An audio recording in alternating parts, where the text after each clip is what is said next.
আসসালামু আলাইকুম, স্বাগতম জানাচ্ছি বিবিসি নিউজ আন্তর্জাতিক সংবাদে। শুরুতেই সংবাদ শিরোনাম, এরপর বিস্তারিত। এখন পর্যন্ত ইরানের ৩০ বিশ্ববিদ্যালয়ে মার্কিন ইসরায়েলি হামলা। যেসব জাহাজ হরমুজ প্রণালী ব্যবহার করতে পারবে, জানাল ইরান। সোমবারের মধ্যে হরমুজ প্রণালী খুলে না দিলে ইরানের ওপর নরক নেমে আসবে, ট্রাম্প। দর্শক, এতক্ষণ শুনছিলেন সংবাদ শিরোনাম। এখন বিস্তারিত। আপনি যদি ইসরায়েলের ধ্বংস চান এবং মুসলিমদের পাশে থাকেন, তাহলে ভিডিওতে লাইক করে চ্যানেলটি অবশ্যই সাবস্ক্রাইব করে দিবেন এবং আপনার মূল্যবান মতামত অবশ্যই কমেন্টে লিখে জানিয়ে দিবেন। এখন বিস্তারিত। এখন পর্যন্ত ইরানের ৩০ বিশ্ববিদ্যালয়ে মার্কিন ইসরায়েলি হামলা। ইরান সঙ্গে ইসরায়েল যুক্তরাষ্ট্রের চলমান সংঘাতের ভয়াবহ প্রভাব পড়েছে দেশটির শিক্ষা ও গবেষণা খাতে।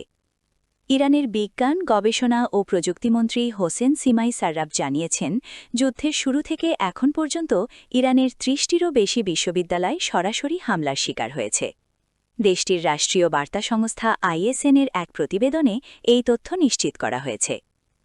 তিনি অভিযোগ করেন, কোনো সামরিক লক্ষ্যবস্তু না হওয়া সত্ত্বেও পরিকল্পিতভাবে শিক্ষা ও গবেষণার জন্য অপরিহার্য অবকাঠামো এবং অসামরিক স্থানগুলোতে হামলা চালানো হচ্ছে।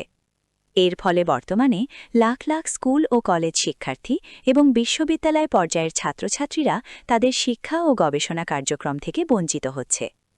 ইরানের পক্ষ থেকে দাবি করা হচ্ছে, এই হামলার মূল উদ্দেশ্য হল দেশটির বৈজ্ঞানিক ও সাংস্কৃতিক ভিত্তিকে দুর্বল করে দেওয়া।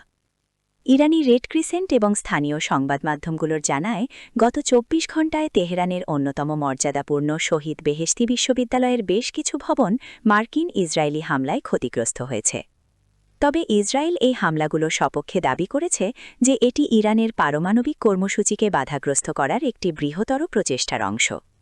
অন্যদিকে যুক্তরাষ্ট্র বরাবরের মতোই দাবি করে আসছে, তাদের বাহিনী কখনোই ইচ্ছাকৃতভাবেই বেসামরিক লক্ষ্যবস্তুতে হামলা চালায় না। বিশ্ববিদ্যালয়গুলোতে এই হামলার প্রতিক্রিয়ায় তেহরান অত্যন্ত কঠোর অবস্থান নিয়েছে।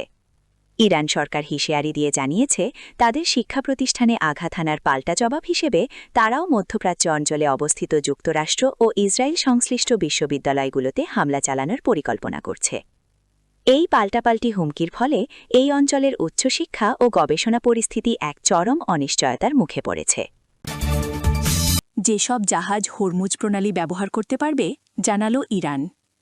ইরান সরকার তাদের বন্দরগুলোতে অত্যাবশ্যকীয় পণ্যবাহী জাহাজ চলাচলের জন্য কৌশলগতভাবে গুরুত্বপূর্ণ হরমুজ প্রণালী ব্যবহারের অনুমতি দিয়েছে। শনিবার ৪ এপ্রিল ইরানের আধা সরকারি বার্তা সংস্থা তাসনিম নিউজ এজেন্সির বরাত দিয়ে রয়টার্স এই তথ্য জানিয়েছে। একটি চিঠির উদ্ধৃতি দিয়ে তাসনিম জানিয়েছে, ইরানের বন্দর অভিমুখে আসা যেসব জাহাজ বর্তমানে ওমান উপসাগরে অবস্থান করছে, তারা নির্দিষ্ট নিরাপত্তা প্রোটোকল মেনে এবং কর্তৃপক্ষের সাথে সমন্বয় করে এই প্রণালী অতিক্রম করতে পারবে। গত ২৮ ফেব্রুয়ারি থেকে শুরু হওয়া মার্কিন ইসরায়েলি হামলার প্রতিবাদে ইরান কার্যত হরমুজ প্রণালী বন্ধ করে দিয়েছিল। উল্লেখ্য, এই প্রণালীটি বৈশ্বিক জ্বালানি বাণিজ্যের জন্য অত্যন্ত গুরুত্বপূর্ণ, কারণ বিশ্বের মোট তেল বাণিজ্যের প্রায় ১/৫ এই পথেই সম্পন্ন হয়। দীর্ঘ সময় ধরে চলা এই অচলাবস্থার পর অত্যাবশ্যকীয় পণ্যবাহী জাহাজের জন্য পথ খুলে দেওয়ার এই সিদ্ধান্তটি আন্তর্জাতিক বাণিজ্যের ক্ষেত্রে একটি গুরুত্বপূর্ণ পদক্ষেপ হিসেবে দেখা হচ্ছে। তবে এই অনুমতির মানে এই নয় যে প্রণালীটি সবার জন্য উন্মুক্ত করা হয়েছে।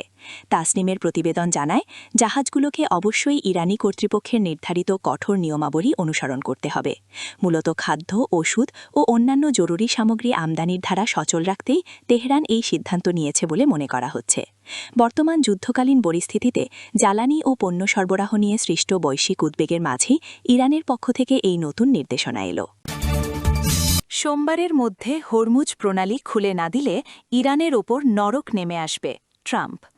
যুক্তরাষ্ট্রের প্রেসিডেন্ট ডোনাল্ড ট্রাম্প ইরানকে চরম হুঁশিয়ারি দিয়ে বলেছেন, আগামী সোমবারের ৬ এপ্রিলের মধ্যে হরমুজ প্রণালী খুলে না দিলে দেশটির ওপর নরক নেমে আসবে। নিজের সোশ্যাল মিডিয়া প্ল্যাটফর্ম ট্রুথ সোশ্যালে দেওয়া এক পোস্টে তিনি এই চূড়ান্ত সময়সীমা বা ডেডলাইন ঘোষণা করেন। ট্রাম্প ইরানকে স্মরণ করিয়ে দিয়ে বলেন, তিনি এর আগে দেশটিকে একটি চুক্তিতে আসার অথবা গুরুত্বপূর্ণ এই নৌপথটি খুলে দেওয়ার জন্য যে ১০ দিনের সময় দিয়েছিলেন, তার আর মাত্র ৪৮ ঘণ্টা বাকি আছে। সময় শেষ হওয়ার পরপরই ইরানের ওপর ভয়াবহ আক্রমণ শুরু হবে বলে তিনি সাফ জানিয়ে দিয়েছেন। গত ২৭ ফেব্রুয়ারি মার্কিন প্রেসিডেন্ট হরমুজ প্রণালী খুলে দেওয়ার জন্য ইরানকে দেওয়া সময়সীমা বাড়িয়ে আগামী ৬ এপ্রিল পর্যন্ত নির্ধারণ করেছিলেন। সেই হিসেবে সোমবারই হচ্ছে ট্রাম্পের দেওয়া চূড়ান্ত ডেডলাইন। বিশ্ব বাণিজ্যের জন্য অত্যন্ত গুরুত্বপূর্ণ এই জলপথটি বন্ধ থাকায় আন্তর্জাতিক বাজারে ব্যাপক অস্থিরতা তৈরি হয়েছে, যার প্রতিক্রিয়ায় ট্রাম্প এই কঠোর অবস্থান নিয়েছেন। তার এই আক্রমণাত্মক বার্তা মধ্যপ্রাচ্যে চলমান যুদ্ধ পরিস্থিতিকে এক নজিরবিহীন ও ভয়াবহ পরিণতির দিকে ঠেলে দিতে পারে বলে ধারণা করা হচ্ছে।